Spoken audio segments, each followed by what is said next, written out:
Hello students, next topic हम लोग पढ़ रहे हैं chapter cell structure and functions, कोशिका संरचना एवं प्रकार्य। और इसके पहले वाले लेक्चर में हम लोग पढ़ चुके हैं न्यूक्लियस के बारे में, साइटोप्लाज्म के बारे में, और अब हमको पढ़ना है सेल ऑर्गेनेल्स। और सेल ऑर्गेनेल्स में हमने लिस्ट आपको बताई थी: endoplasmic reticulum, Golgi apparatus, ribosome, lysosome, mitochondria, vacuoles etcetera. तो आज हम लोग जो शुरू कर रहे हैं वो एंडोप्लाज्मिक रेटिकुलम से शुरू कर रहे हैं। जो एंडोप्लाज्मिक रेटिकुलम है इसे शॉर्ट फॉर्म में ER कहते हैं। E stand for endoplasmic and R stand for reticulum. मैंने कल थोड़ा सा चर्चा किया था कि एंडोप्लाज्मिक रेटिकुलम को किसने खोजा था, और आपको मैंने बताया भी था, पॉर्टर एंड थॉमसन। 1945 में इन्होंने देखा इसको, और ये देखे तो इन्होंने ये बताया एंडोप्लाज्मिक रेटिकुलम के बारे में, जो फर्स्ट अपीयरेंस था कि एंडोप्लाज्मिक रेटिकुलम एक रैपर की तरह है। रैपिंग इट अप इसको यहाँ लिखा गया है, और इसको पैकेजिंग, इसका जो फंक्शन है वो पैकेजिंग के रूप में उन्होंने बताया बाद में। ये क्या करता है, सारे सेल ऑर्गेनेल्स को पैक करके रखता है। एक बड़ी नेटवर्किंग पूरे सेल में इसकी है एंडोप्लाज्मिक रेटिकुलम की। और एंडोप्लाज्मिक रेटिकुलम के बारे में ये बताया कि एंडोप्लाज्मिक रेटिकुलम फ्री होके, मतलब फ्रीली काम नहीं करता है, ये टुगेदर काम करता है। और किसके किसके साथ? गोल्जी एपरेटस और राइबोसोम के साथ। या मैंने लिखा है कि जो एंडोप्लाज्मिक रेटिकुलम है इसको किसने खोजा? पॉर्टर एंड थॉमसन ने। और फिर यहां पे मैंने लिखा complex network of membrane in whole cell. यहां लिखा मैंने कि complex network of membrane in whole cell bounded with sheets, tubules and vesicles. ये इसके पार्ट है, सीट है, ट्यूब्स हैं और वेसिकल्स हैं। जो नेक्स्ट है, work closely with Golgi apparatus and ribosome. मैंने बताया कि ये फ्री काम नहीं करता है। इसके साथ साथ यहाँ मैंने देखिए चित्र बनाया एंडोप्लाज्मिक रेटिकुलम का, और यहाँ राइबोसोम भी है। यहाँ पे RER मैंने लिखा और यहाँ पे SCR लिखा। अभी आगे हम इसको बताते हैं what is RER and what is SCR। यहाँ आप देखिए दो तरीके का मैंने बांट दिया, SCR and RER, soft endoplasmic reticulum and rough endoplasmic reticulum. जो एंडोप्लाज्मिक रेटिकुलम है इसमें दो पार्ट होता है, दो सरफेस होता है, एक रफ सरफेस और एक सॉफ्ट सरफेस। यहाँ पे देखिए मैंने लिखा है RER, ये रफ सरफेस है, और इधर मैंने लिखा सॉफ्ट सरफेस। इस रफ सरफेस पे ही राइबोसोम है, और इधर SCR में लिखा सॉफ्ट एंडोप्लाज्मिक रेटिकुलम।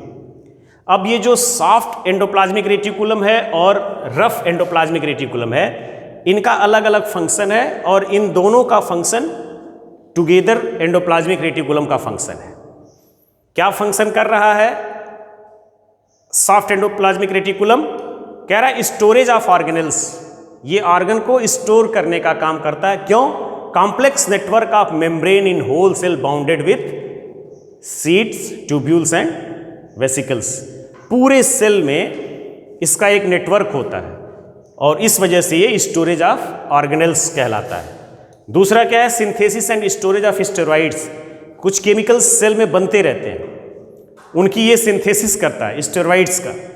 नेक्स्ट है building of cell membrane. Cell membrane को बनाने में भी इसका सहयोग होता है। और जो नेक्स्ट है synthesis of lipids. Lipid protein बनते रहते हैं इसमें, एंजाइम, तो उसमें इसका रोल क्या है? सॉफ्ट एंडोप्लाज्मिक रेटिकुलम का synthesis of lipid.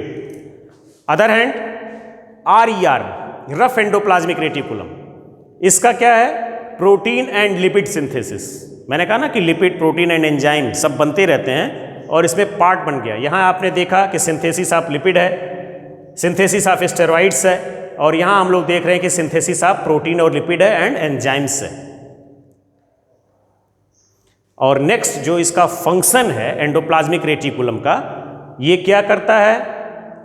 Packaging system में सहयोग करता है, transport of material between cytoplasm and nucleus. Nucleus bounded होता है एक न्यूक्लियर मेम्ब्रेन से, और उसमें न्यूक्लियर पोर होते हैं। मैंने बताया था न्यूक्लियस बताते समय कि न्यूक्लियर पोर्स के माध्यम से ही मटेरियल्स आते जाते हैं। तो जो सेल के अंदर साइटोप्लाज्म है उससे और न्यूक्लियस के अंदर मटेरियल्स का जो ट्रांसपोर्ट होता है उसमें ये सहयोग करता है, transport of material between cytoplasm and nucleus. जो नेक्स्ट है फ्रेमवर्क ऑफ बायोकेमिकल एक्टिविटीज, जितनी भी इस तरीके की स्टेरॉइड का बनना, एंजाइम का बनना, प्रोटीन का बनना, लिपिड का बनना, ये जो बायोकेमिकल्स फंक्शंस वहाँ हो रहे हैं उनको ये कंट्रोल करता है। नेक्स्ट क्या है, detoxification of poison and drugs. ये जो सारे बायोकेमिकल एक्टिविटीज़ हो रही हैं सेल के अंदर, उस दौरान बहुत सारे हानिकारक रसायन बनते हैं, पॉइजनस केमिकल बनते हैं और कुछ ड्रग्स बनते हैं। इनको डिटॉक्सिफाई करने में, इनको साफ करने में एंडोप्लाज्मिक रेटिकुलम का रोल होता है। तो इस लेक्चर में हम लोगों ने एंडोप्लाज्मिक रेटिकुलम के बारे में पढ़ा। हमने बताया discovery of endoplasmic reticulum, who discover, Porter and Thomson. हमने बताया दो तरीके का endoplasmic reticulum, SCER and RER, soft endoplasmic reticulum and rough endoplasmic reticulum. मैंने फिगर बनाया और वहाँ बताया रफ सरफेस है उसको RER कहते हैं, जो सॉफ्ट सरफेस है उसको SCR कहते हैं। इनका मैंने फंक्शन भी बताया क्या है, दोनों का अलग अलग, storage of organelle, synthesis of steroids, building of cell membrane, synthesis of lipid. Next protein synthesis, lipid synthesis and enzyme synthesis.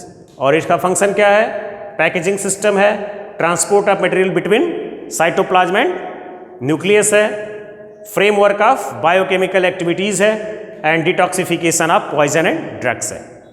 इस लेक्चर में इतना ही। Thank you.